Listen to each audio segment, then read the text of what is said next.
Some of you crazy mad lads have asked me to test out the 2020 MacBook Pro 13 to find out whether or not it can game. Let me be straight up with you. You should not go out and buy a MacBook Pro purposely for gaming. It's just not meant to be a gaming computer, but some of you really enjoy Mac and some of you really enjoy gaming, so you want to know if you can play a few odd games on it while you're traveling or using this in your household. Now, this is the Iris Plus model. They all have Iris Plus, but the 10th gen model, which starts around $1,800, has the better Iris Plus integrated graphics. So if you want the most graphic performance from the integrated GPU, go for the model with the 10th gen Intel processors.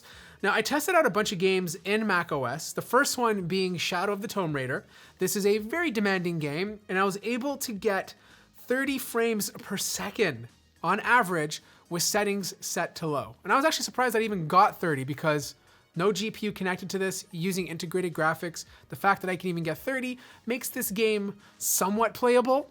The next game I tried was Deus Ex Mankind, and unfortunately I could not run it because this is a game that requires a GPU attached to the device. Fortnite, on the other hand, actually got pretty good frame rates. I had to drop the settings down to low, and this is quite common for Mac just because Fortnite is better optimized for the PC, but I was still able to get a very comfortable 60 frames per second playing Fortnite.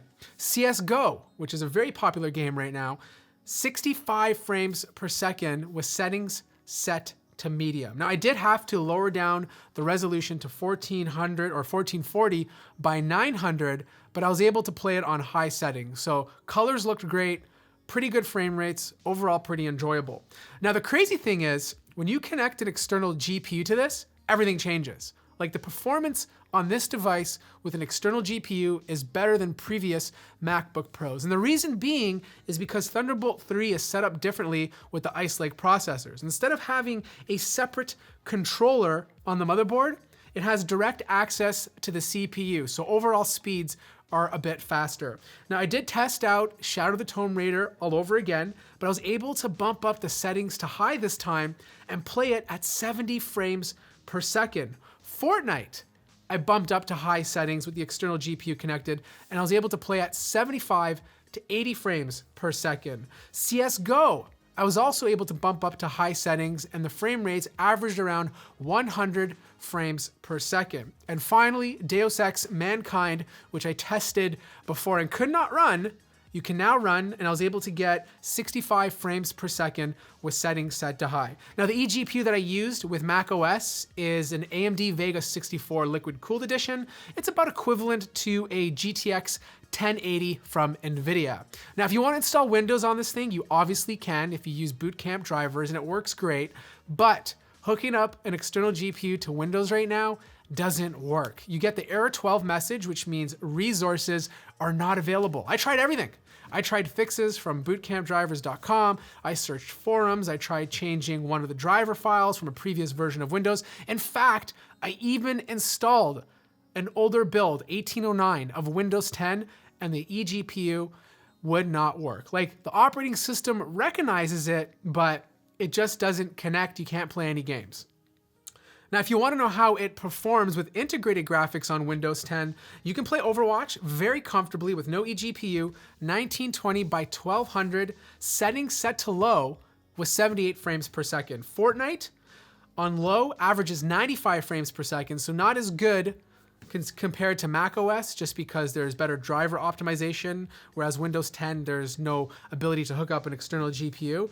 Apex Legends with no eGPU, I had to drop it down to 1200 by 768. I was able to average 49 frames per second with settings set to low. Call of Duty Warzone is not playable unless you can get the external GPU working, but Shadow of the Tomb Raider, without an external GPU with integrated graphics, performed worse in Windows than it did with macOS. I only got 20 frames per second compared to 30 with macOS. So that pretty much rounds it up. Like, this is not bad, especially if you're playing games in macOS.